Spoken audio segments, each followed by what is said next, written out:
Hello. Sir sir నే రాజకుమార్.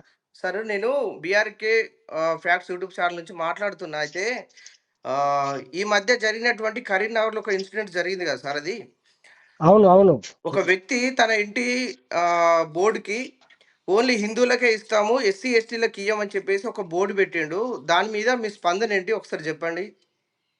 ఇది కరీంనగర్. ఈ రోజు మనం ఒక ఆధునిక సమాజంలో బతుకుతున్నాము. సార్. ఈ రోజు అన్ని సామాజికంగా అంటే ఆర్థికంగా, టెక్నాలజీ పరంగా ఎంతో దూసుకుపోతున్నటువంటి క్రమం ఇది. ఒక సార్. నాగరిక సమాజం అని చెప్పుకుంటున్నటువంటి క్రమంలో సార్. మూఢనమ్మకం పేరుతో మూఢనమ్మకాలు, కులాలు, వివక్ష ఇవన్నీ కూడా కొనసాగడం అత్యంత బాధాకరమైన విషయం. సార్. దాంట్లో ప్రముఖంగా మనం చెప్పుకోవాల్సింది సార్. మనుషుల మధ్య అంతరాలు ఉండకూడదు.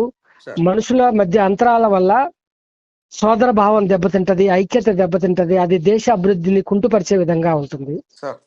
అందుకనే మూఢనమ్మకాల అంటే కుల నిర్మూలన కోసం మహాత్మా జ్యోతిబా పూలే, పెరియార్ ఈవి రామస్వామి, మహాత్మా జ్యోతిబా పూలే, అంబేద్కర్ లాంటి వాళ్ళు ఎంతో మంది పోరాటాలు చేశారు. అవును. ఈ రోజు ఒక 100 సంవత్సరాల తర్వాత కూడా ఇంకా కులం పేరుతో ఒక మనిషి దూషించబడుతున్నారు అంటే సార్. ఇది అత్యంత దారుణమైన, హేమమైన చర్య. అలాంటిది కరీంనగర్ ఒక పట్టణంలో సార్. ఇలాంటిది జరగడం అనేది ఆధునిక సమాజమే కాకుండా ఈ రోజు తలదించుకునే విధంగా, సార్. మానవ సమాజం తలదించుకునే విధంగా ఉంది. సార్. ఆ బోర్డు పెట్టడం అనేది వాస్తవానికి ఒక మాటలో చెప్పాలి అంటే సార్. ప్రగతిశీల ఉద్యమాలకు కేంద్రంగా ఉండేటువంటి కరీంనగర్ జిల్లా సార్. ఒకప్పుడు ఈ పరిస్థితి లేదు. సార్. ఎప్పుడైతే బీజేపీ ఇదంతా కూడా ఆర్ఎస్ఎస్ వీళ్ళంతా ఎప్పుడైతే మతము, కులాల్ని పెంచి పోషిస్తున్నారో, రాజకీయ నాయకులు మతాలని, కులాలను ఎట్లయితే పెంచి పోషిస్తున్నారో సార్. ఆ తర్వాత ఎక్కువైందని చెప్పుకోవడానికి ఇది ఒక చక్కటి నిదర్శనము. సార్.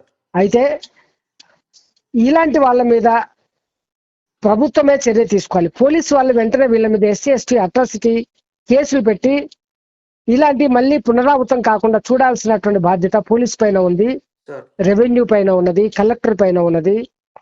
ఇది వాళ్ళు చేయాల్సిన పని.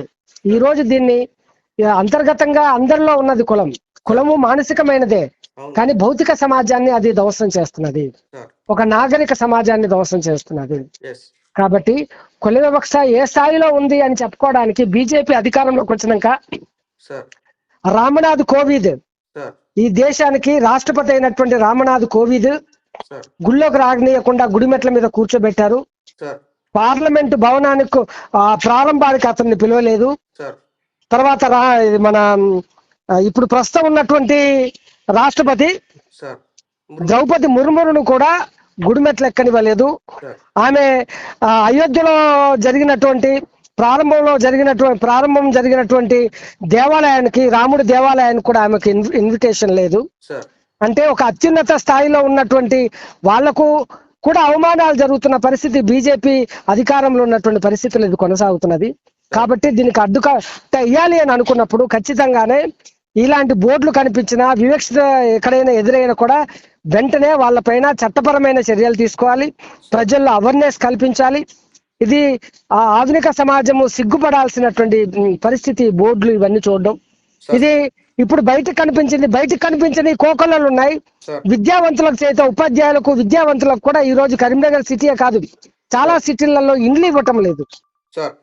కాబట్టి దీని మీద ఏదో ఎస్సీ ఎస్టీ పిఓ యాక్ట్ ఏదైతే ఉంటుందో దాన్ని వీళ్ళ మీద పెట్టి ఇంకొకరు కూడా ఇట్లా అవమానించకుండా చూడాల్సిన బాధ్యత ప్రభుత్వం పైన ఉంది, అధికారుల పైన ఉంది, ఎస్పీ పైన ఉందని నేను కోరుకుంటున్నాను. సార్ ఇంకో మాట సార్, ఇక్కడ అంటే కులం ఏడుంది ఇంకా కులం లేదు అని చెప్పేటువంటి కులవాదులకు మీరు ఏం చెప్తారు సార్?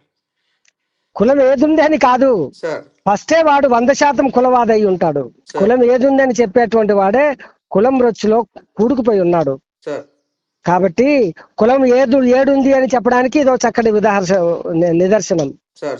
ఈ దేశము ఇంతకుముందు నేను చెప్పినట్టుగా ఈ దేశము సాంకేతికంగా ఎంతో ప్రగతిని సాధించింది. సామాజికంగా ఒక్క అడుగుకు ముందుకెయ్యలేనటువంటి కులమనే మానసిక జాడ్యంతో మగ్గిపోతున్నటువంటి దేశం ఇది. అవును సార్, అవును. కాబట్టి జాషువా ఎప్పుడో చెప్పాడు, జాషువా చెప్పినటువంటి కుల మతాలు గీసుకున్న గీతల సొచ్చి పంజరాన కట్టుబడ్లను నేను నిఖిలం లోకమెట్లు నిర్ణయించిన గాని తిరుగులేదు విశ్వ నరుడ నేను అని మహాకవి జాషువా చెప్పిన మాట.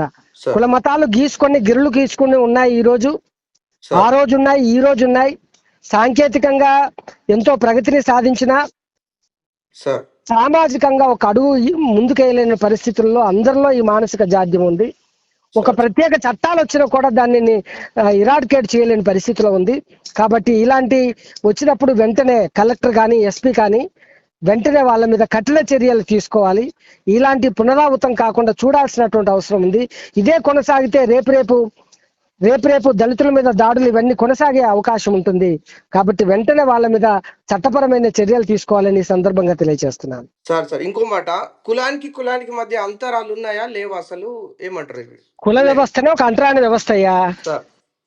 నా కులమే గొప్ప అనుకుంటానంత మూర్ఖుడు, దుర్మార్గుడు, అవివేకి ఇంకెవడు ఉండడు.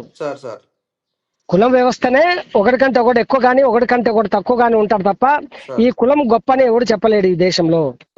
బ్రాహ్మణులే గొప్ప అని కనుక బ్రాహ్మణులు అనుకుంటే వైదిక బ్రాహ్మణులు, వేద బ్రాహ్మణులు, పురోహిత బ్రాహ్మణులు అని 12 శాఖలు ఉన్నాయి. కాబట్టి ఒక కులం కంటే ఒక కులం ఎక్కువ కానీ ఒక కులం కంటే ఒక కులం తక్కువ కానీ ఉంటుందే తప్ప ఏ రెండు కులాలు ఏకం కావు ఈ దేశంలో. ఏ రెండు కులాల మధ్య సమాన హోదా, సమాన గౌరవం లేదు ఈ దేశంలో. అనుకున్నప్పుడు ఇది గొప్ప కులం ఎట్లా అవుతుంది అంటాడు పెరియార్. కాబట్టి కుల వ్యవస్థ ఒక అంటరాని వ్యవస్థ అంటాడు. అంబేద్కర్ ఏం చెప్తాడంటే కుల వ్యవస్థ చాలా మంది ఏం చెప్తారంటే వృత్తులను బట్టి కులాలు వచ్చినాయని చెప్తుంటారు. కుమ్మరోళ్ళన్నా కుండలు చేశాడు కనుక ఆయన కుమ్మరోళ్ళని ఇట్లా వచ్చినాయని చెప్తుంటారు. అది తప్పని చెప్తాడు అంబేద్కర్. అంబేద్కర్ ఏమంటాడంటే కుల వ్యవస్థ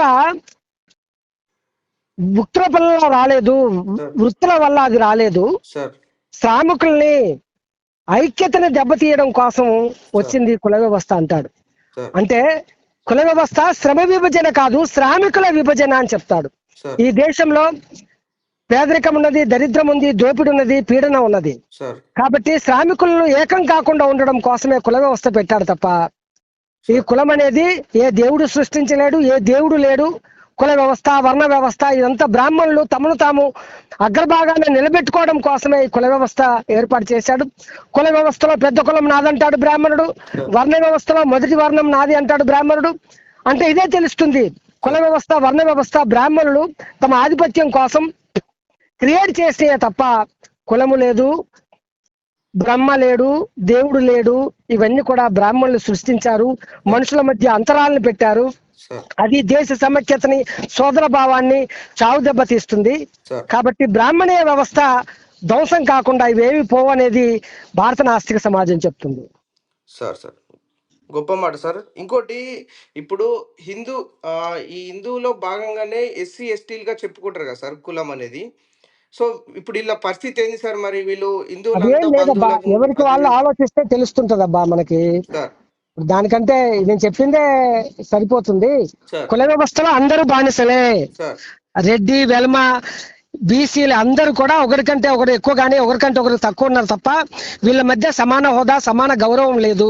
వీళ్ళంతా కూడా ఒక బానిస, బ్రాహ్మణుడు గీసినటువంటి బానిస సరౌండ్ లో వీళ్ళంతా మేమే గొప్ప అని మాట్లాడుకునే మానసిక రోగులు తప్ప.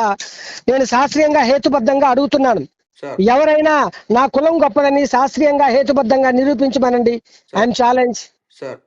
అంటరానితనానికి మూలమేంటో చెప్పమనండి. కాబట్టి ఇవన్నీ కూడా బ్రాహ్మణుడు క్రియేట్ చేసి అవి మతాల్లో పొందుపరిచి ఈ సమాజంకు 1-2 సార్లు ఆ మతాలని వీటన్నిటిని కూడా ప్రజల్లో ప్రచారం చేసి వాళ్ళ పబ్బం గడుపుకోవడం కోసం, వాళ్ళ దోపిడి కోసం, వాళ్ళ సామాజిక గౌరవం కోసం క్రియేట్ చేయబడ్డాయి తప్ప దీంట్లో వాస్తవం లేదు. Okay sir, thank you. మంచి సమాచారం ఇచ్చినందుకు. Okay, thank you.